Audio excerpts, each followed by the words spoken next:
Hi everyone, we are going to talk about Chapter 5, Wave Optics Analysis of a Coherent Optical System. In this chapter, we are going to talk about how the optical component, such as a thin lens, will be analyzed in terms of our scalar diffraction theory. So in the section 5.1, a thin lens as a phase transformation will be discussed, and then Fourier transforming properties of lenses will be described. And then thirdly, image formation, and then finally, analysis of complex coherent optical systems will be briefly reviewed. As a first part, we are going to talk about the lens.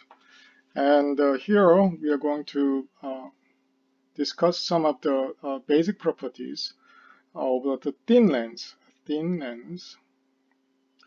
So if a ray entering at the coordinate xy on one face exits at approximately the same coordinates on the opposite face, such that the incoming coordinate and outgoing coordinate is nearly the same, then we call it the thin lens. So in other words, there is a negligible translation of a ray within the lens.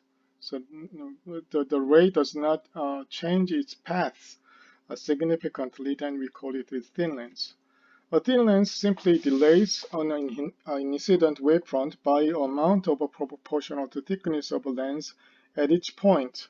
So we usually define the optical path length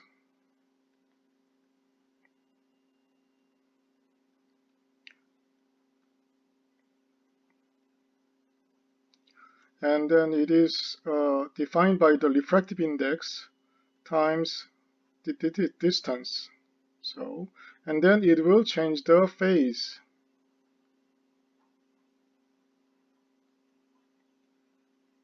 Okay. And so we are going to talk about the figure 5.1. So let's see, 5.1 is here. So we have a lens. The cross section is circular, but if you look at the side, then it has a double side.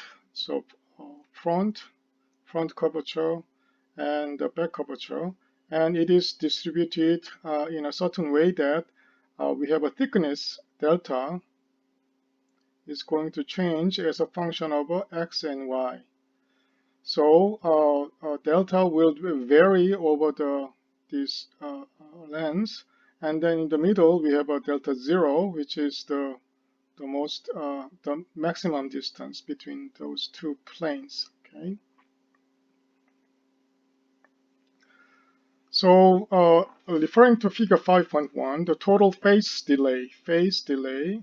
So remember that when the light passes through a lens, in other words, on certain medium, then it has an optical path length, and then it has phase. Okay, and then it has a phase is given by these functions. Okay. So here is the n is the refractive index of the lens.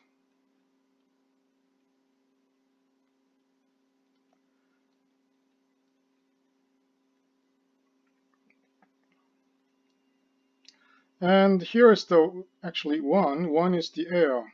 Okay. All right.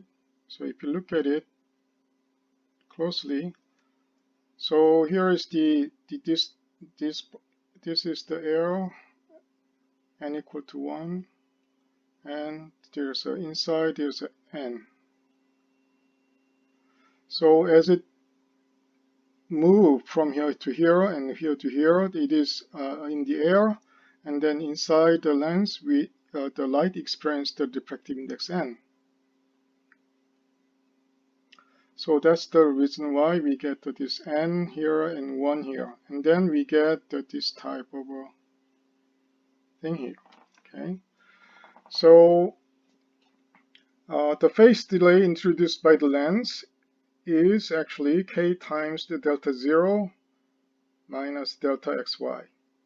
is the phase delay introduced by the remaining region of the free space between the places. Okay. So equivalently, the lens may be represented by a multiplicative phase transformation of the form. So here is the one phase delay times another phase delay. Okay. So this is the transmittance function. So after incident uh, where the light is coming in, and then there we have a transmittance, and then this is our transmittance for the lens. So the complex field UI prime across the plane immediately behind the lens is then related to the complex field I incident on the plane immediately in front of the lens by like this. Okay. So note that UI and UI prime is a scalar field just before the lens and just out of the lens. Okay, and it is related by the transmittance function, which is nothing but introducing the phase changes. Okay. So what we can say is that lens is the phase making element. Okay. So let's go for the thickness function, the delta xy. Delta xy is now decomposed into front, middle, and the back. So let's see. So we have this is the delta 1, 2, delta 3, and then it is composed of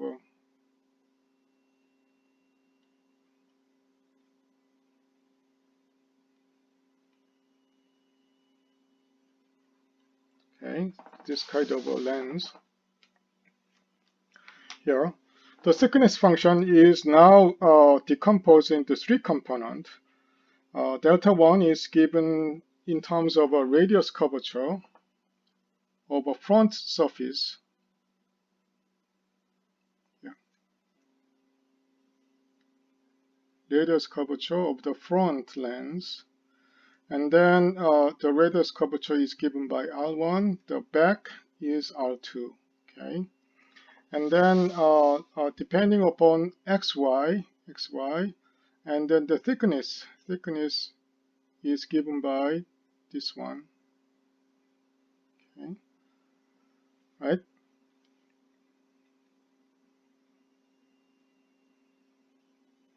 And then delta 1 xy, the thickness function delta 1 xy is given by this one, and then it can be rearranged into this one. Okay. And second part is the region of glass constant thickness 0.2, which is this one, second part. So we don't have to introduce any variable here. It's just given by constant thickness delta 0.2. And this part is the delta 3. Delta 3 is also characterized by the radius curvature 2, and then it's given by this function. Okay. So everything is expressed in terms of radius curvature and the coordinate by this way. And the delta 0 is delta 01 plus delta 02 plus delta 03, which is a constant. And then its variables are given by this one and this 2. And note that R1, R2, in front of them, we have this sign here, sign differences, due to this curvature references. Okay, so this is the way. And then here is some kind of approximation.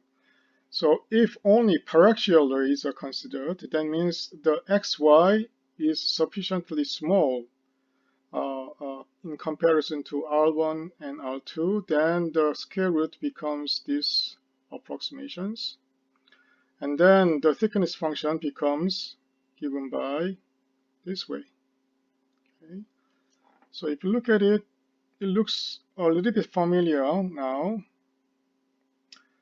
And then in the case of this thickness function, and then we get the transmittance function as a phase changes, and then we get these phase changes through this lens. Okay, the physical properties of lens and R1, R2 can be combined in a single number f called focal length, and then we are going to have this value. So here is the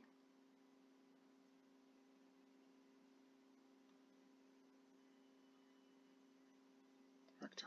Okay. So if you look at it, it is a kind of a lens maker's law.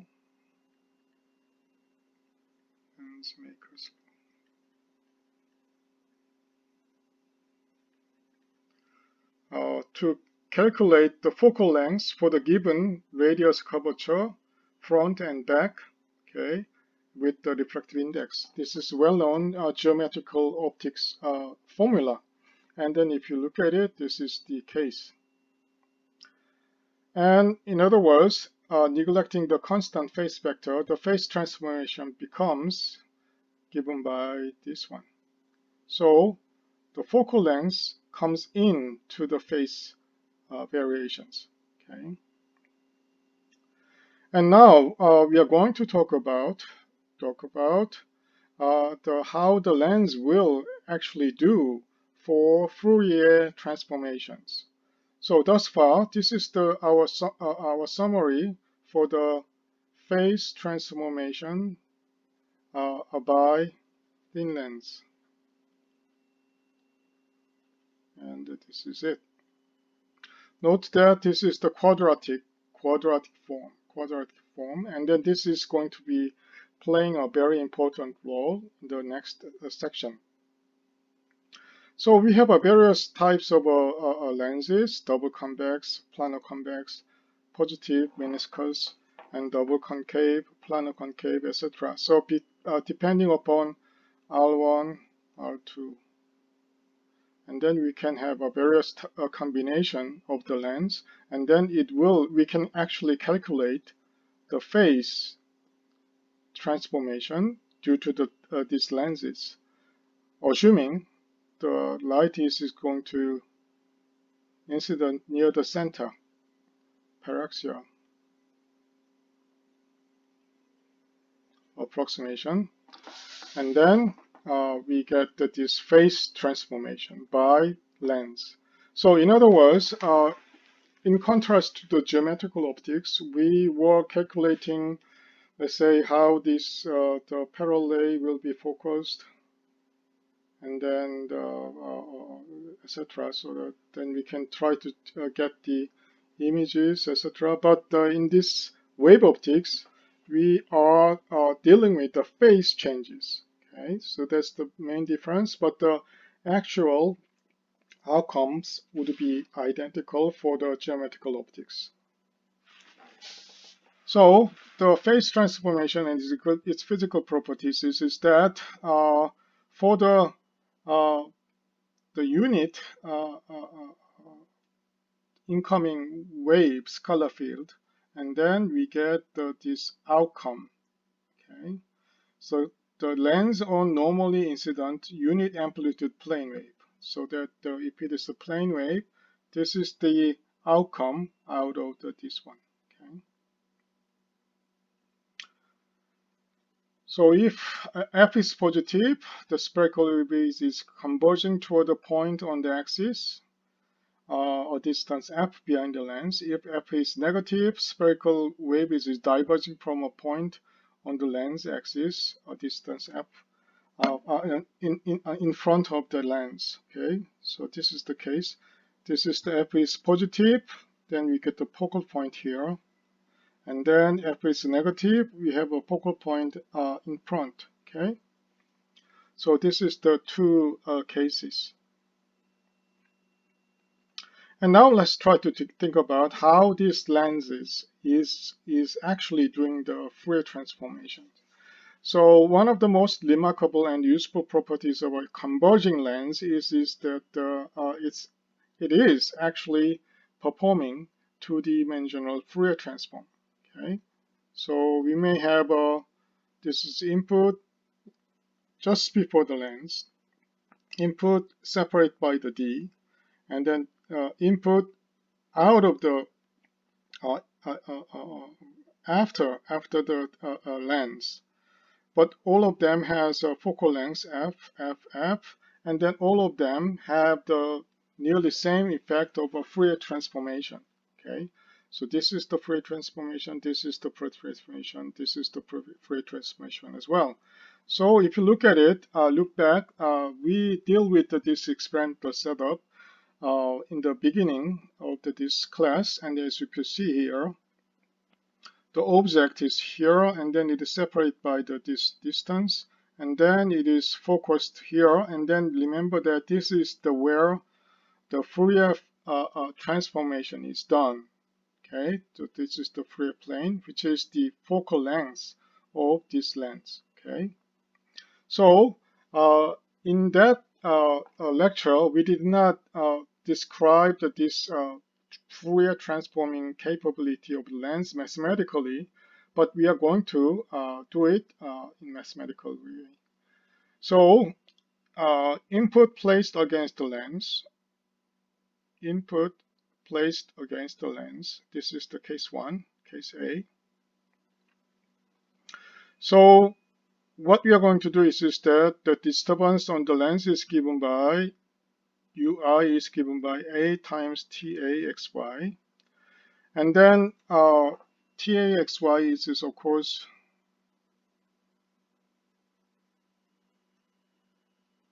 here. Okay,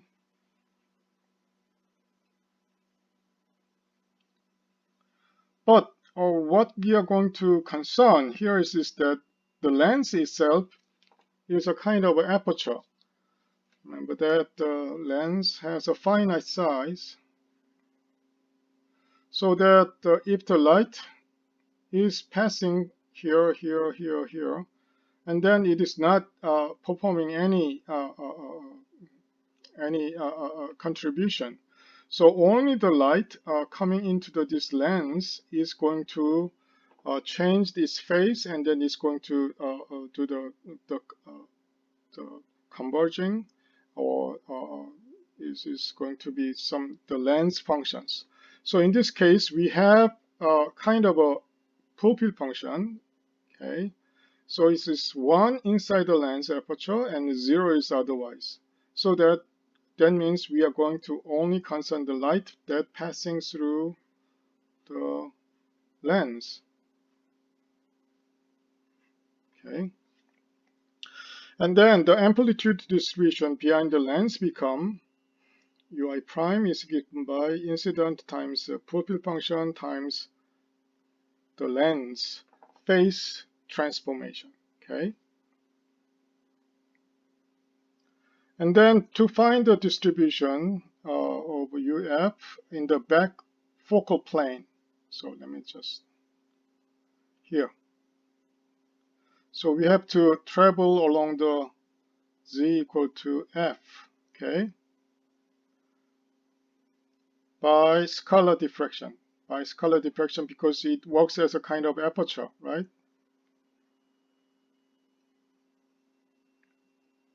And then we have to follow the Fresnel diffraction formula. So with this z equal to f, okay. So it travels up to f, okay. And then we have these functions here, and then we have these functions. Remember that this is the well-known Fresnel's the quadratic phase, okay, and this is the Fourier transformation part here. So basically, we had this is going to be traveled up to z equal to f, z equal to f, and then we are going to calculate the field at the focal point. Okay, And here, the constant phase factor e to the IKF has been dropped. Okay, so that this is the very important part here. So ui prime times this one, this quadratic. But remember that ui prime has a quadratic phase with a negative, and this is the quadratic times with a positive, so that this quadratic phase is going to be exactly cancelled out. Okay, and then we get this one, and then we have a Fourier transform. Okay,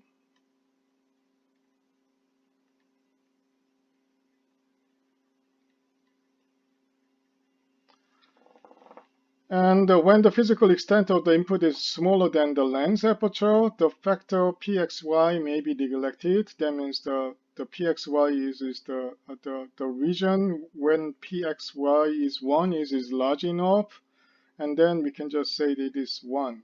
Okay, then it is simply Fourier transformation over incoming light.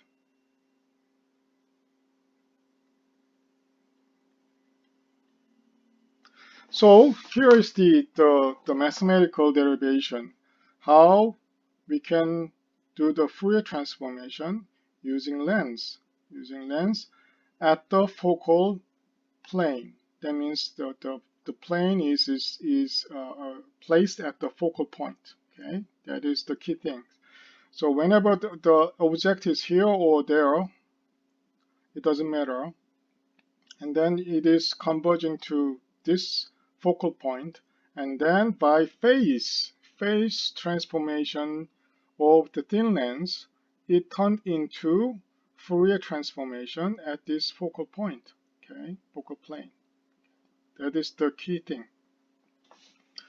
So the complex amplitude distribution of the field in the focal plane of the lens is the Fraunhofer diffraction pattern of the field incident on the lens, or Fourier transformation. And but we need to make sure that the Fourier transform relation between the input transmittance and the focal plane amplitude distribution is not a complete one due to the presence of a quadratic phase factor. So remember that all of the quadratic phase factor was based upon approximations. And then if this approximation fails, then we may end up with some kind of some discrepancies. Okay, we'll move on to next section in the next class.